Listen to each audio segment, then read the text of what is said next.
నువ్వే స్వయంగా చెప్పినావు కమిషన్లు వేస్తున్నాం, జిల్లాల పునర్వ్యవస్థీకరణ చేస్తామని చెప్తున్నారు.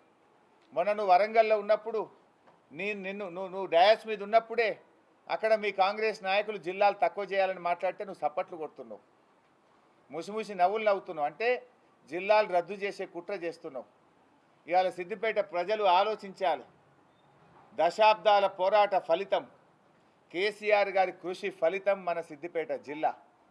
అంటే నువ్వు ఏ జిల్లా తీసేస్తావు? మెదక్ జిల్లా తీసేస్తావా?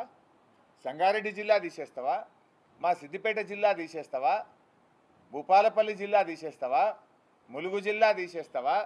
నాగర్ కర్నూలు తీసేస్తావా? సూర్యాపేట తీస్తావా? కొత్తగూడెం తీస్తావా? ఏ జిల్లా తీస్తావు? జిల్లాలు తీసి అభివృద్ధిని ప్రజలకు దూరం చేస్తావా? కేసీఆర్ పరిపాలన వికేంద్రీకరణ చేస్తే నువ్వు కేంద్రీకరణ చేస్తావా?